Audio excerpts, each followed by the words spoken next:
Est-ce que vous connaissez les Serious Games, traduction jeux sérieux? À l'origine, ce sont des jeux vidéo créés par l'armée américaine pour recruter et former ses futurs soldats. Et depuis, ces jeux sont arrivés dans le domaine de la santé et en France. L'Institut Claude Pompidou, en particulier à Nice, où ils sont expérimentés pour stimuler les capacités des patients atteints de maladie d'Alzheimer et de troubles de la mémoire. Explication de Marie-Charlotte Duluc, Maxime Soulard et Sandrine Remelemone.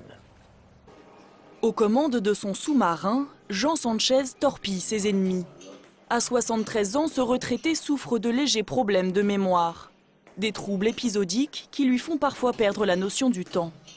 Pour entretenir ses capacités, Jean vient donc chaque semaine dans cet établissement niçois dédié à la mémoire.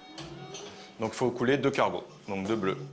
Donc toujours pareil, quand vous faites les mouvements, pensez à bien lever les jambes à chaque fois. Un des concepteurs du jeu encadre les exercices sur le X-Torp, un jeu de bataille navale à visée thérapeutique. Là, il fait de l'activité physique et de l'activité, on dit cognitive, ou peut-être pour vulgariser, c'est pas exactement pareil, mais intellectuelle, pour stimuler de manière générale son corps, son cœur et son cerveau.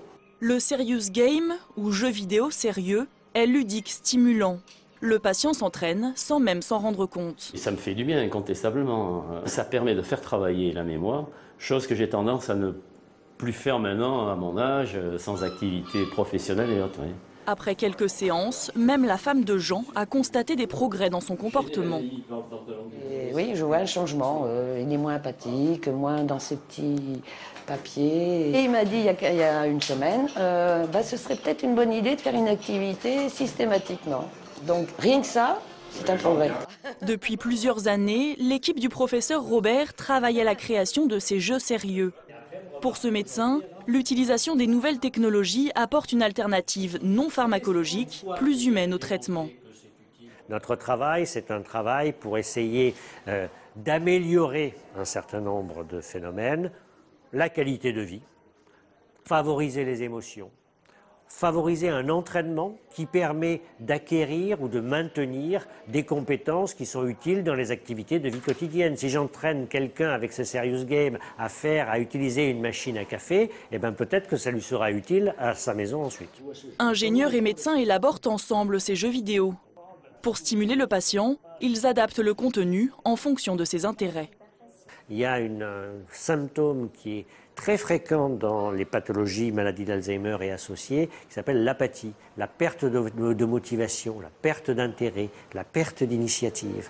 Et le rôle de ces jeux sérieux et de ces nouvelles technologies est essayer de stimuler cette motivation. Quand on est motivé, quand on s'implique dans une action, eh bien on va pouvoir peut-être ressentir des émotions qu'on n'aurait pas ressenties si on n'avait rien fait. Bonjour Monsieur Sanino, vous allez bien? Vous venez avec moi, on va jouer un petit peu à la tablette, on va se faire une recette de cuisine. Vous venez? Allez. À travers le jeu, ces outils permettent aussi d'initier un public peu habitué aux nouvelles technologies. On va se refaire une pizza ensemble. Alors on va se reconnecter, on va remettre votre code. Voilà. Donc ici on est dans le frigo, vous avez votre liste d'ingrédients. Alors allez-y, retrouvez, elle n'est pas loin la mozzarella effectivement. Le patient est guidé dans l'apprentissage de la tablette pour qu'il puisse ensuite jouer chez lui.